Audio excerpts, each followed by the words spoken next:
Bien, 5 de la tarde con 33 minutos y a esta hora queremos saludar a Jessica Jaramillo del Frente de Profesionales por la Dignidad de Quito y también a Mario Guayasamín, ex concejal capitalino. Buenas tardes a nuestros dos invitados. Les saludamos desde esta cabina, Adrián Acosta y mi compañero Andrés Durán. Bien, quiero empezar con Jessica. Quiero consultarle, bueno, ustedes fueron justamente quienes impulsaron este pedido de remoción que al final tuvo el apoyo de 14 concejales al interior del Consejo Metropolitano. ¿Cuál es la expectativa que ustedes tienen y están convencidos de que se cumplió con rigurosidad lo que establece la ley, tomando en cuenta que Jorge Yunda ha anunciado que va a presentar la apelación ante el Tribunal Contencioso Electoral? Brevemente, Jessica, voy a dar lectura al artículo 321 del COTAD, que señala que en los gobiernos autónomos descentralizados la votación en los órganos legislativos podrá ser de manera ordinaria, nominativa o nominal razonada. El voto nominal razonado se realizará en orden alfabético y no podrán abstenerse de votar ni retirarse del salón de sesiones una vez dispuesta la votación. Aquí hubo 6 abstenciones y esto, de acuerdo a esta norma, no pudo darse y esto tal vez podría echar abajo, ¿no? ¿Cuál es el criterio que ustedes tienen y cuál es la aspiración que tienen, Jessica? Bueno, Adrián, qué gusto poder saludarle a los años, El gusto es mío. poder conversar con usted un ratito a los años. Muchas gracias, gracias a Pichincha Comunicaciones. Bueno, en primer lugar, saludarle a quienes nos siguen a esta hora de la tarde. Realmente para dos mujeres que iniciamos este proceso, pero que somos el rostro visible del Frente de Profesionales, que está compuesto por más de 15 profesionales, la gran mayoría abogados que ya vienen haciendo otros procesos también, pero gente que ha estado muy vinculada a los temas municipales, preocupada por los temas municipales, arquitectos, ingenieros, que también un poco están preocupados por lo que está pasando en este ámbito, ¿no? Nosotros presentamos este proceso de remoción y me gustaría dejarlo sumamente claro de que no es un proceso de la noche a la mañana. En el año 2020 hicimos un proceso de veeduría ciudadana con el apoyo de la cooperación internacional y una de las conclusiones de este proceso de veeduría ciudadana es que Quito es una ciudad sin políticas públicas, por lo que a ese momento se hizo una publicación, es un librito que remitimos a todos los medios de comunicación, a todos los concejales, al alcalde, autoridades, incluso entiendo, yo mismo fui a entregar un documento de estos a la prefectura, porque nos parecía importante que podamos hablar y debatir los temas de la ciudad. Lo interesante de este proceso de veeduría ciudadana es que nos permitió, a partir de la Comisión de Participación Ciudadana del Consejo, tener acceso a una serie de documentos, diálogos con los propios secretarios, coordinadores, documentos que nos permitan conocer cuál es la realidad del municipio, ¿no? Lamentablemente, cuando como técnicos, porque dentro del proceso de veeduría teníamos 4 técnicos, un técnico en urbanismo, una técnica en políticas públicas y educación, una técnica en transparencia y corrupción, en temas que tienen que ver con esta área. Estaba también gente que nos apoyó, estudiantes, nos apoyaron haciendo la recolección de la información y yo era como la coordinadora de este trabajo, ¿no? En este trabajo, como les digo, logramos obtener esta información. Mucha de la información que fue anexada fue porque precisamente a través de una serie de peticiones y documentos de pedidos de información nos fueron entregados por las propias secretarías, con lo cual, y obviamente también con Quito Honesto, con lo cual nos permitió hacer un proceso de remoción de manera adecuada bajo 2 términos. En primer lugar, el ejercicio de los derechos de la participación ciudadana y bajo el concepto básico, claro e importante para el país a partir del año 2008, que es la democracia participativa. Y ahí me voy a quedar yo un ratito, porque la democracia participativa es este complemento de la democracia representativa que Heinz Dietrich, el alemán, que es el padre de la democracia participativa, dice claramente que es justamente el momento en el que los ciudadanos no solamente se contentan con votar cada 4 años, sino que también son esa mirada pública cuando intervienen de manera directa los ciudadanos en el control de las finanzas públicas, en lo que es la planificación pública. De ahí vienen herramientas maravillosas que también las hemos estudiado y las conocemos, como el presupuesto participativo, que nos permite generar mejores condiciones de desarrollo local. Por lo que lo único que hemos hecho es ejercer nuestros derechos de participación, accionar una herramienta que está en el COTAD, que fue aprobado en el año 2010, y que esta herramienta consta detallada en el artículo 333 del COTAD, y que establece cuáles son los parámetros para un proceso de remoción, como son incumplimientos de ley, incumplimientos de resoluciones, incumplimientos de temas que tienen que ver con participación ciudadana. Otro literal también señala, por ejemplo, el despilfarro, el mal uso de bienes públicos, con un solo objetivo, y me parece que esto es esencial dejarle claro a la ciudadanía, y el objetivo es prevalecer el interés mayor o el bien mayor. ¿Cuál es la razón de ser del Estado? La razón de ser del Estado es el bien común, es el fin social, es satisfacer las necesidades básicas, urgentes de la población, con lo cual esos recursos públicos, que no son platita de bolsillo, que no se pueden negociar en chats, como hemos visto que ha pasado en este caso, sino que se debe manejar como manda la ley, con un proceso en donde se configura la voluntad estatal para hacer una adquisición, la contratación de un bien, de un servicio. Es decir, hay que aprender a manejar los recursos públicos con el respeto y la responsabilidad que ese bien común se merece.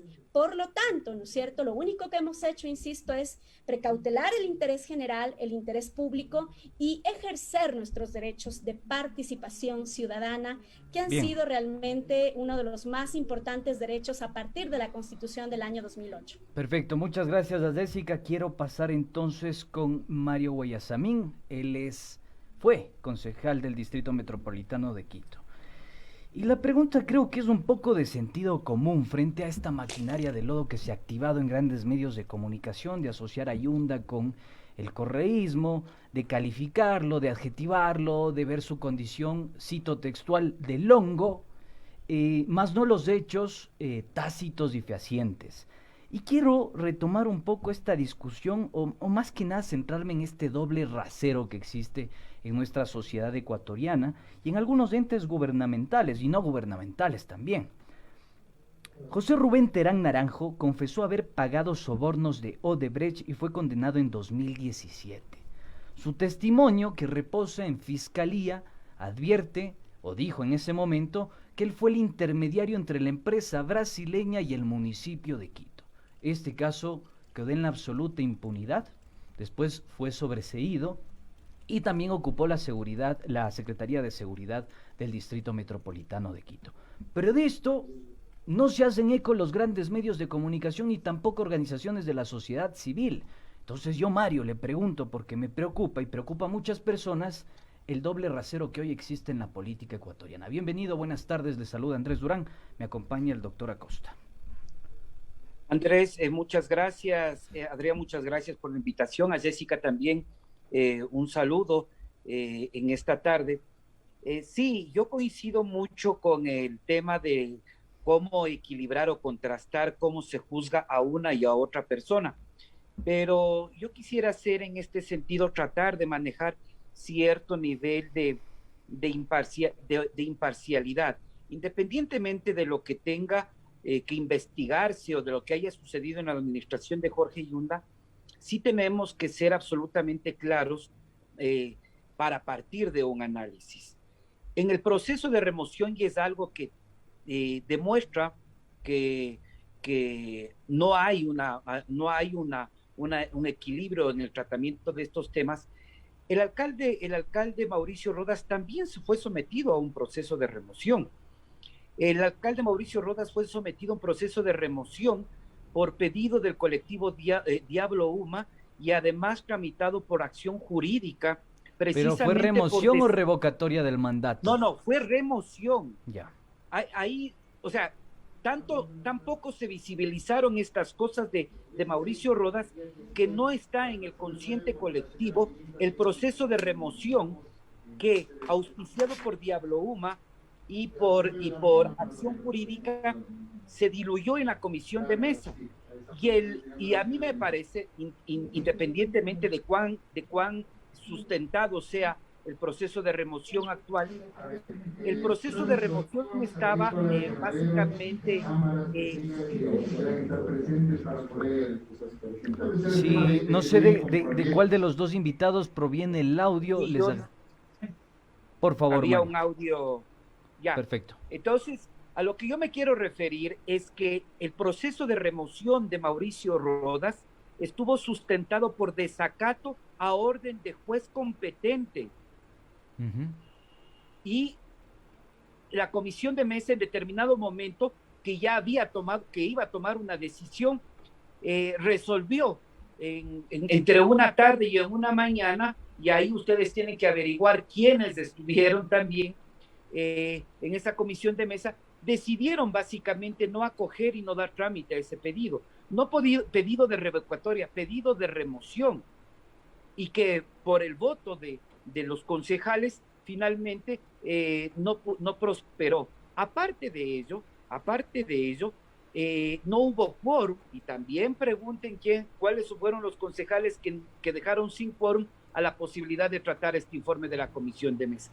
Entonces, sí enfrentó un proceso de remoción, pero no había esta decisión dentro de la sala de concejales precisamente para atender este pedido, que era en base a un tema jurídico absolutamente sustentado, que fue el desacato a una orden de juez expresa, precisamente por no haber tratado dentro del plazo la iniciativa popular. Es decir, que en ese momento sí existía elemento de convicción para proceder, pero no se procedió. Exacto, lo hubo, había todos los elementos necesarios para proceder a la remoción, pero en determinado momento eso sirvió para que algunos concejales, no sé si en ese momento sirvió para que el alcalde trate de tener algún tipo de contacto con algunos concejales que nos dejaron sin quórum.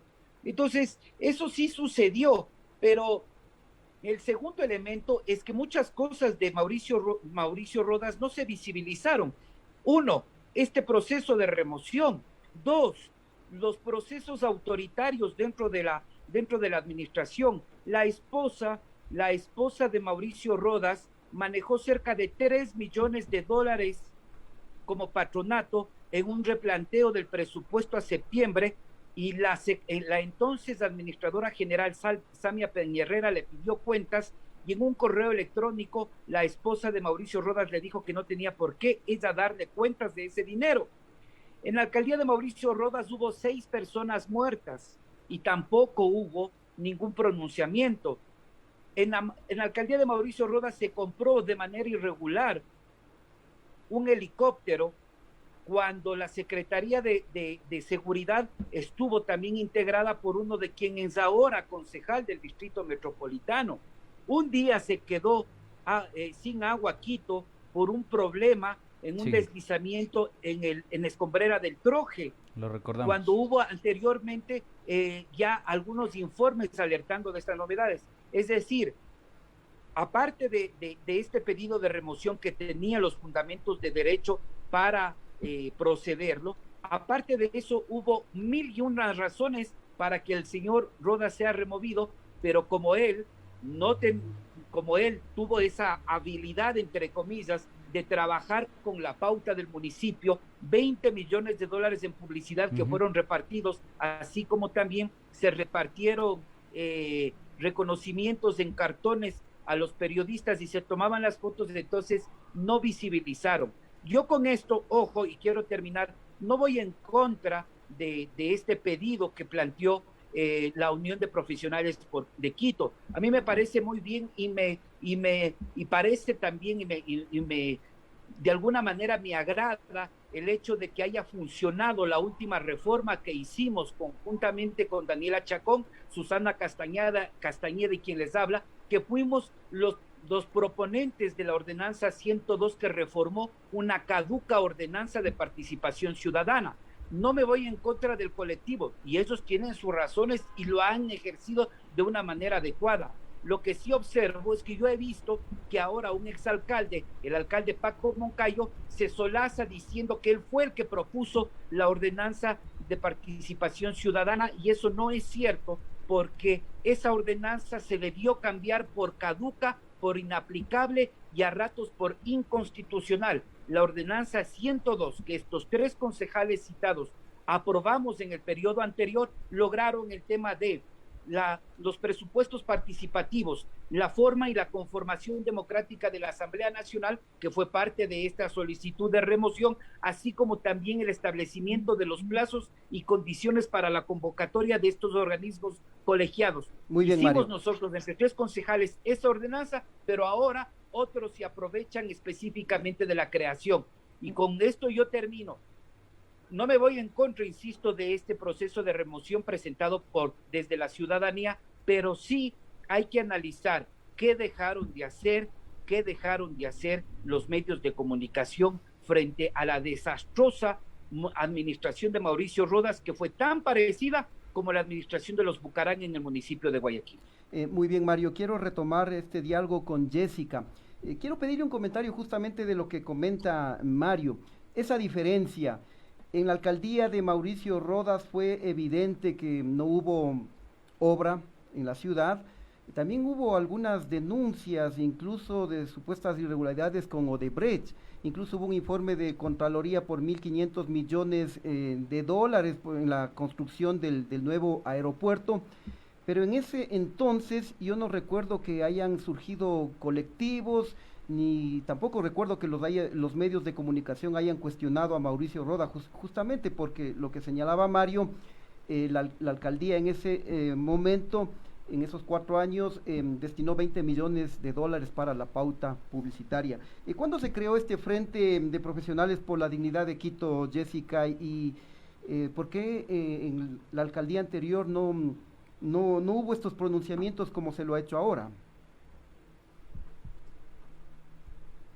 Ahí le voy a corregir, estimado Adrián, porque me parece que yo estuve varias veces en Pichincha Comunicaciones y en otros medios de comunicación, dimos una rueda de prensa, de hecho, específicamente en el Playón de Namarín, estuvieron varios medios, incluso los medios grandes, cuando nosotros iniciamos una veeduría ciudadana sobre el pago de compensaciones a los transportistas en Quito, precisamente en el año 2016, en donde se transfería la competencia del gobierno nacional que pagaba, porque así lo hacía, pagaba subsidios a los transportistas, y cuando pasa la competencia a los gobiernos locales, entonces algunos gobiernos locales dejaron de pagar la tasa, ya no pagaban el subsidio porque no podían y subieron el pasaje.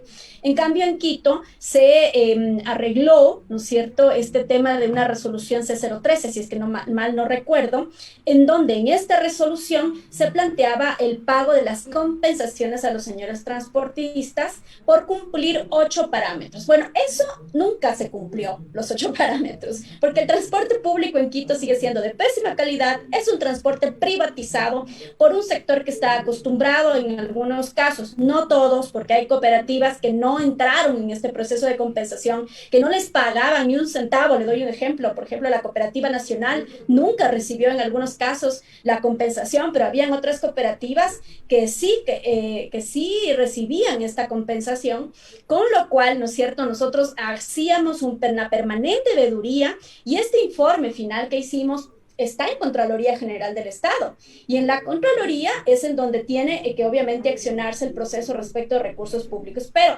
hablando del proceso de remoción, el proceso de remoción tiene que cumplir específicamente las causales del artículo 333 del COTAD, es decir, incumplimiento de ley, ordenanzas, derechos de participación ciudadana, en este caso la ordenanza que bien Mario lo ha referido respecto de la participación ciudadana, y tiene que haber procesos de despilfarro, mal uso de fondos públicos, que también cualquier ciudadano pudo haberlo accionado en el proceso de Rodas. Creo que no estaba, digamos, con la reforma que se hizo posteriormente respecto a la participación ciudadana, no estaba como que tan claro, pero ahora sí, creo que eso ha sido una herramienta importante. El Frente de Profesionales de la Dignidad de Quito nace precisamente hace más de un año.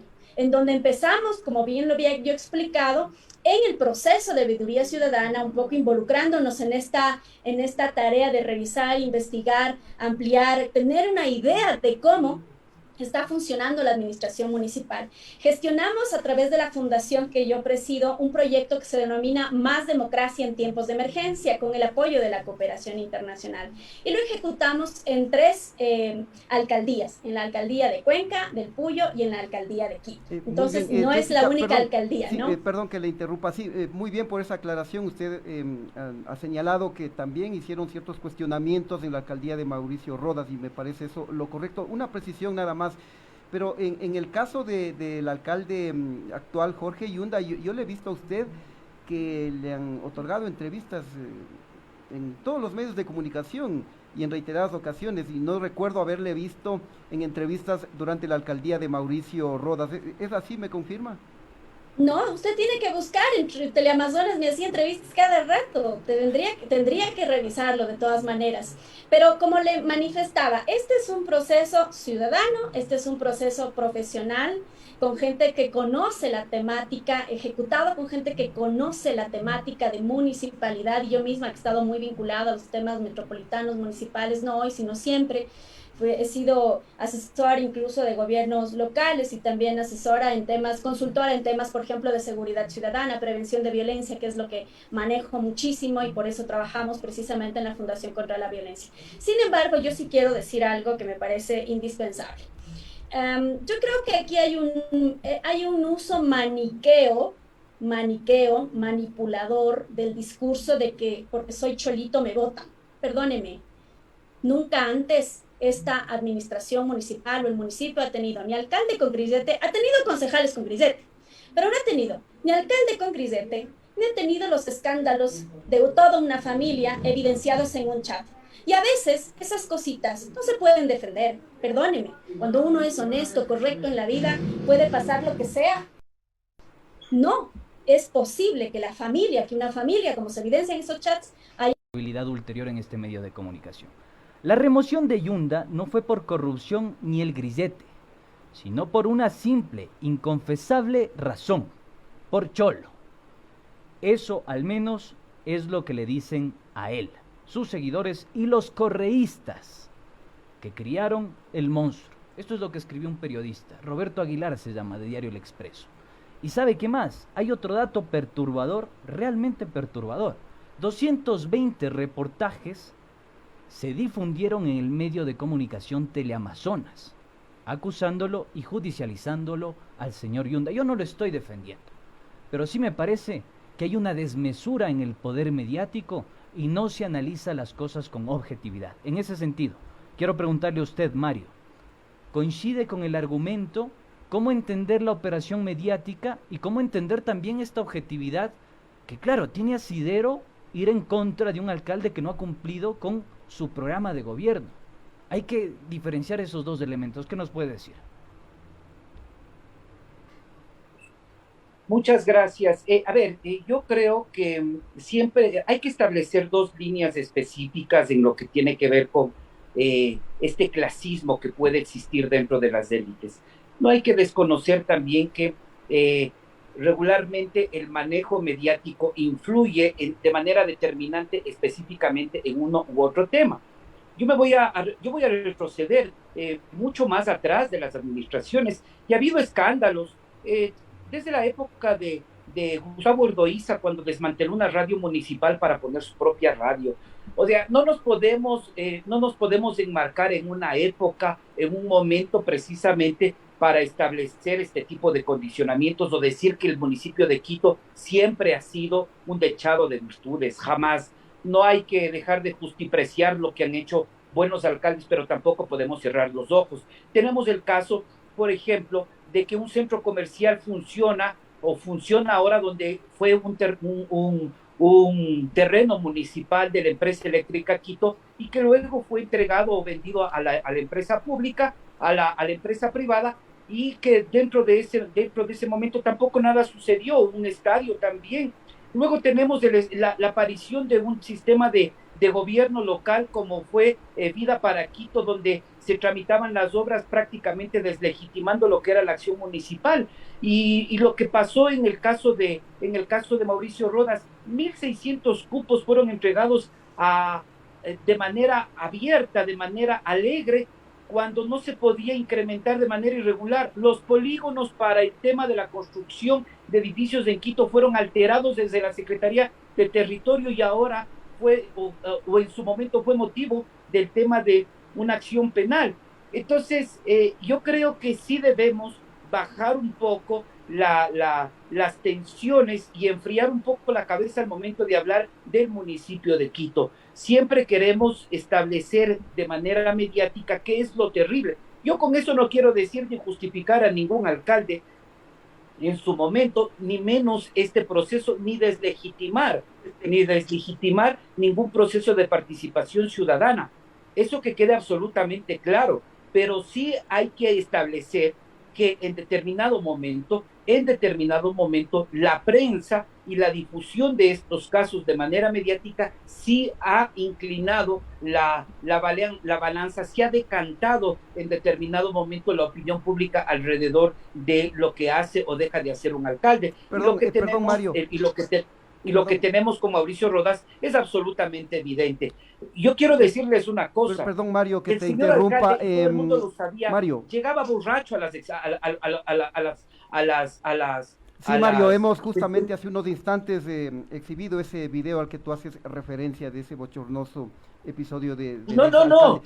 Adrián, yo te digo. Perdón. Sí, pero perdón, Mario, son las 18 horas, estamos finalizando este espacio informativo. Mil disculpas, Mario, y también a Jessica, se nos quedan muchas preguntas, pero tenemos que terminar este espacio. Gracias por habernos atendido a nuestros invitados. Muchas gracias también a ustedes. Un saludo para todos. Muchas gracias a todos. Nos vamos, les esperamos el día de mañana a las 17 horas. Muchas gracias por su amable y gentil atención. Hasta mañana, Andrés. Recuerden, las conclusiones son suyas. Hasta una próxima.